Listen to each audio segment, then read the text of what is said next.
हम मीनू झा गोर लगै छी समस्त मिथिलावासी के। एकटा बेटी विवाहक गीत लऽ कऽ उपस्थित छी, सीता सम्मर। कोशिश करै छी सब गोटे के नीक लागे। धन्यवाद। जय मिथिला, जय मैथिली। राजा जनक जे प्राण एक ठानल, सीता के विवाह है त आई है। सीता के विवाह है त आई है।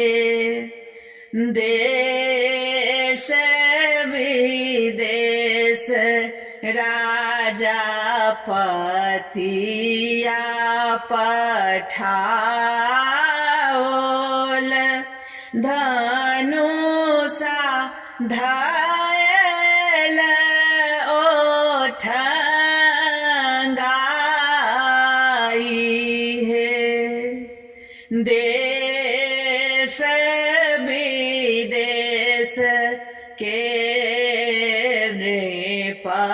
सब आयल, धनुषा छुबी छुबी जाई है। उठाएन धनुषा लगाए बड़ भारे, आब सीता रहती कुमारी है। क्षत्रियो वीर भेटल नहीं जग में, होयत कोन सीता का विवाह है। एतवा वचन जब सुनलनि लक्ष्मण,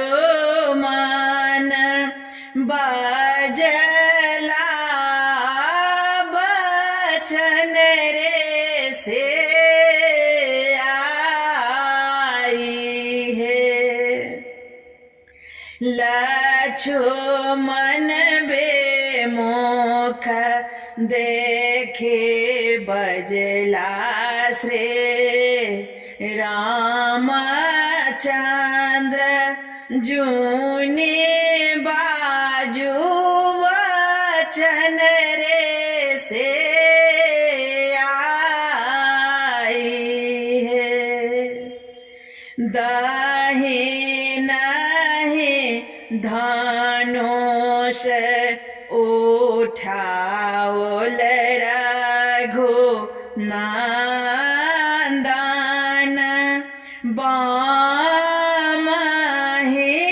कैल सहस्त्र खंड है।